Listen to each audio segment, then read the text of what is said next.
올해 같은 경우는 이제 투자하기 좋은 종목들이 바이오 관련주랑 식품주가 될 것 같고요. 안녕하세요. 주식 분석가 달수입니다. 금일은 식품주에 대해서 말씀드릴 건데요.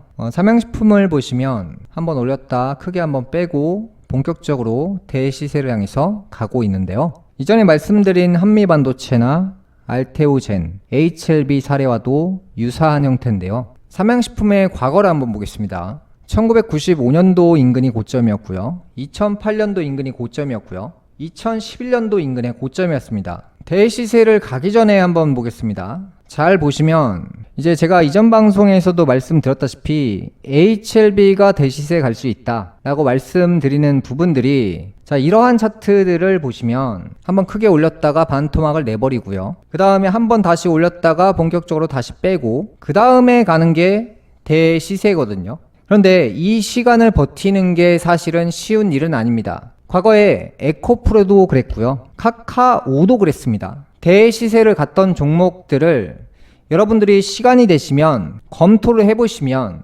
대부분 이런 식으로 갈 확률이 굉장히 높거든요. 과거 식품주들이 대부분 집중을 못 받았거든요. 모든 업종들이 전부 다 동일합니다. 과거에 조선주들이 어려웠거든요. 조선주가 어려운데 그게 계속 어려우냐? 그렇지가 않다는 거죠. 식품주의 상황이 딱 그렇습니다.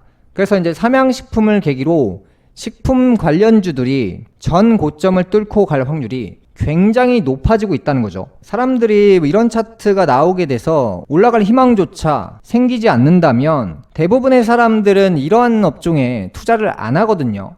포기를 해버립니다. 그러니까 제가 방송에서도 늘 말씀드렸던 내용이, 망가져 있는 종목들이 결국 대시세를 준비하고 있는 종목들이다. 왜냐면 업황이 10년 동안 20년 동안 나쁜 경우는 없어요. 업황이 예를 들어서 한 5년 나쁘다가 5년 좋아지고 5년 확 나쁘다가 5년 뒤에 대박 나고 이런 식으로 반복되거든요. 그래서 이제 삼양식품이 고점을 찍고 1년, 2년, 3년, 4년, 5년 정도 이 주가가 어려움을 경험을 하다가 이제 본격적으로 상승 랠리를 타는 거죠. 그런데 대시세라는 것은 한 번에 그냥 쭉 올리는 게 아니에요. 한번 크게 올렸다가 밑으로 크게 한번 빼고 시간을 지체해서 그 다음에 올라가는 게 대시세거든요. 그래서 이제 대시세라는 것은 정말 긴 시간이 필요는 하겠지만 업황이 좋아지는 시기가 반드시 오기 때문에 그 시기와 맞물려서 대시세를 가거든요.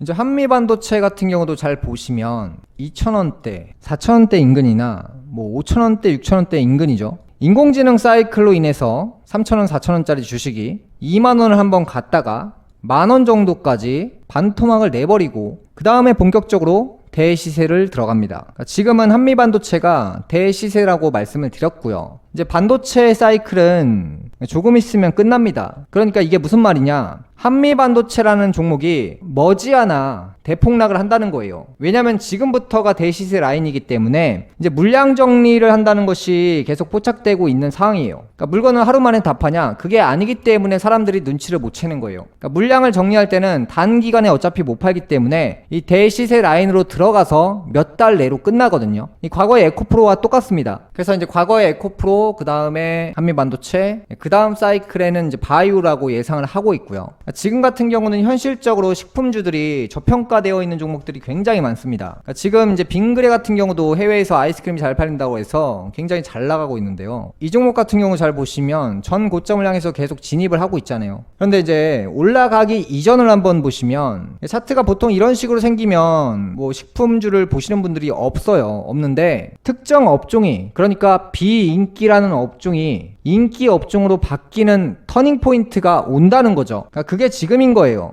과거 바이오 종목들도 똑같죠, 패턴이. 그래서 이제 오뚜기 같은 경우도 여러분들이 생각을 한번 해보시면 2015년도 인근에 150만원을 찍고 오랜 시간 하방을 타게 되면 식품주를 사람들이 거들떠도 안 보거든요.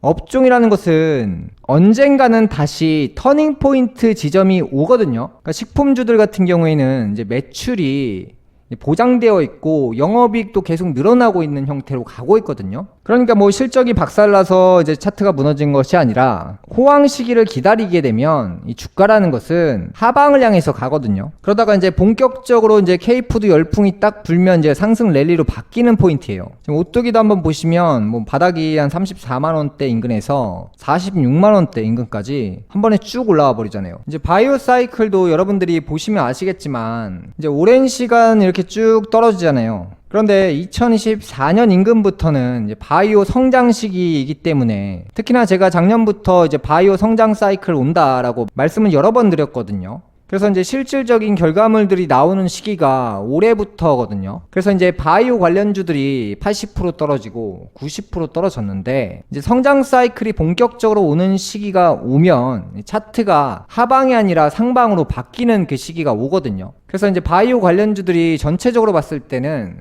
특정 종목만 올라갔지 바이오 종목들 중에서 하방인 종목들이 굉장히 많거든요. 그래서 이제 국내 종목들 중에서 이제 사람들 같은 경우는 이제 에코프로에 투자를 하고 반도체 관련주를 투자를 하지만 지금 사이클로 본다면 반도체도 아니고 2차 전지도 아니에요. 그러니까 제가 생각하기에는 이제는 식품주나 바이오 관련주가 성장 시기가 본격적으로 왔단 말이죠. 금일 말씀드린 종목은 뭐 추천주는 아니고요. 내용상 참고하시라고 말씀드리는 부분이고요.